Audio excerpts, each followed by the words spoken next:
My name's Lauren Stahl, and I'm a junior at Ohio Northern University. On Wednesday, April 18th of 2012, my mom was diagnosed with cancer. It was called squamous cell, and it was in her tongue. 8 days later, on Thursday, April 26th, she went into her first surgery. After the surgery, the doctor came out and talked to me and said that it went really well, and he was fairly certain they got all the cancer out, and she wouldn't have to have radiation or chemotherapy. And this was a huge relief to hear. However, after her surgery, she would have to be on bed rest, and she wouldn't be able to eat or speak.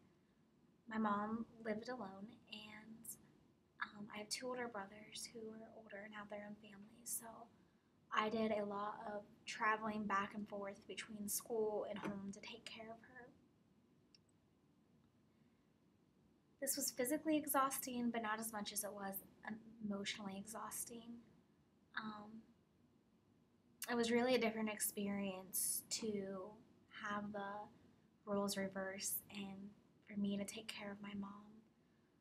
It was a struggle to see her not be able to eat for a week. All she could have was apple juice pretty much. And this wore her down. She lost a lot of weight, was less than 100 pounds. And, she just became really cranky and emotional, and rightfully so. I remember one time she wanted some soup. So I called the doctor and asked if she was allowed to have soup, and he said no because there was too much sodium. So I said, "Mom, I'm sorry, I can't give you any soup." And she just started hysterically crying. And it was really painful to see her be that emotional and that devastated. However, 6 days after her surgery, Wednesday, May 2nd, she had called me from school and was really, really excited because she had called the doctor and was released to go to work that day and start eating a little bit. And she was in such high spirits. And for the first time, she specifically asked me to come home, which isn't like her because she's extremely independent, but she wanted to have a normal night with me. So I came home and she made me dinner and we spent the night together. I put her to bed around 10 o'clock, and I was going to go back to college that night because I had a Thursday morning class, but I started reading a book and I got really sucked in, and about a half hour after I put her down to go to sleep, I had heard a scream, which was very shocking because at this time she could still barely talk. So I ran downstairs as fast as I could, and I had found blood at the bottom of the stairs, and I followed the trail of blood into the bathroom, where I found my mom laying in a puddle of her own blood, and the blood was just coming out of her mouth, pouring, and it wouldn't stop. As quickly as I could, I ran upstairs and I called 911.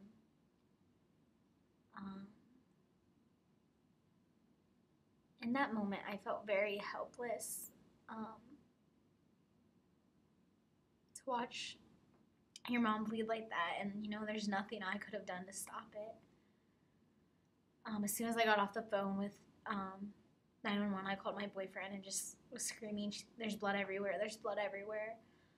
Just start driving to the hospital. We live in the middle of nowhere, so it took what felt like an eternity for the ambulance to finally show up. And the whole time, I think it was probably 20 minutes realistically, the bleeding didn't stop. And at first she was very calm, very motherly, like, "Lauren, get my socks. Lauren, get my purse, get my medication," this and that, still being a mom, even though she's bleeding. And then after a while, she started to panic as well. And she started saying things like, "I'm not gonna make it."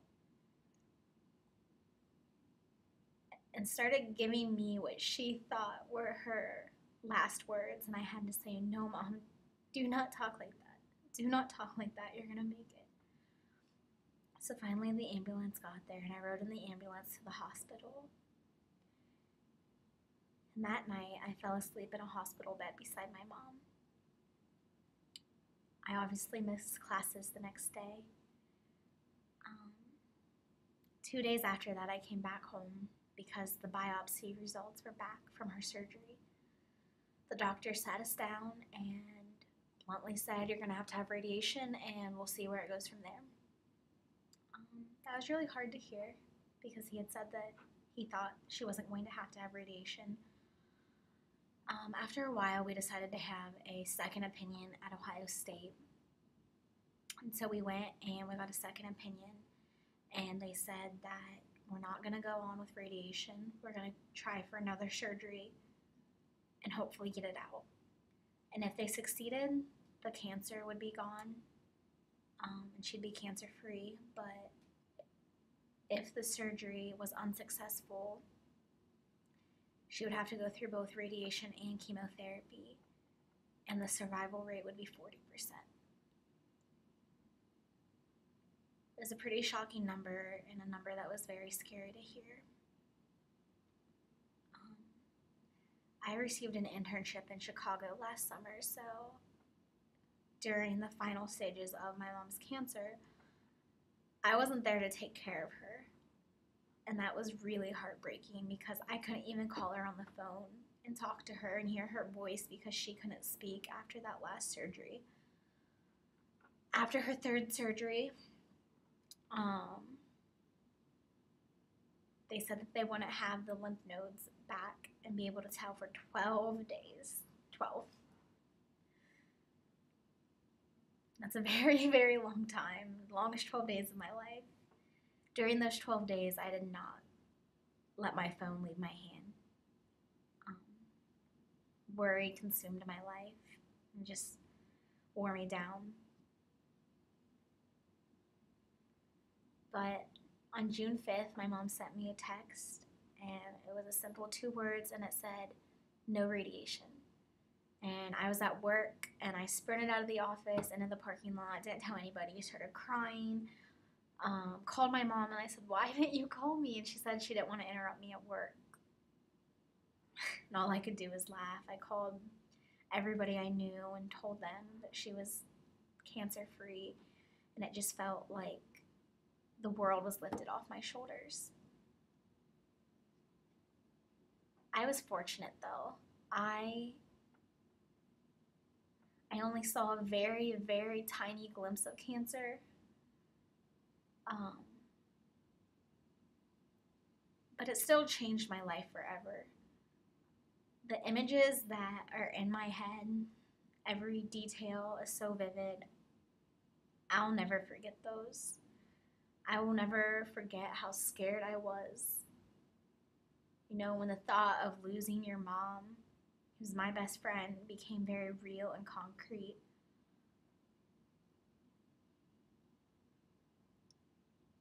And I can't imagine kids that have to see their parents go through the worst of it, suffer through chemotherapy. I don't even know how it's survivable.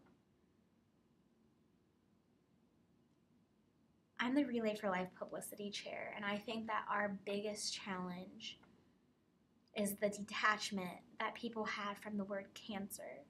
We think it's a disease that doesn't happen to us. And I was guilty of that too before it affected my life personally.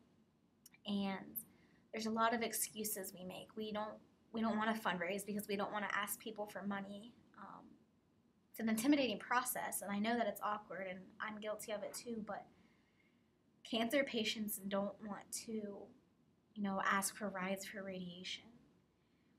In Relay for Life, sometimes last year the weather's horrible and it's freezing rain and people are cold. But cancer doesn't go away just because it's cold. And it's all night. It's 4 a.m. and people want to go to sleep, but cancer doesn't sleep either. And so I think we got to keep a perspective. Cancer is real, and cancer happens everywhere. To the person sitting next to you in class, This month is February Frenzy, and February 4th through 10th, you can sign up for Relay for Life. I'll put the link below this video, and the commitment fee is only $5, which is 50% off the usual $10.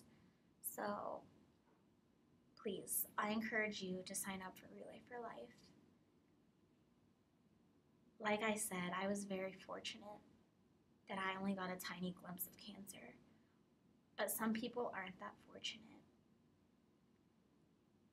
And I never, ever want a child to have to see their mom or dad suffer the way that I saw mine and the way that so many kids have to.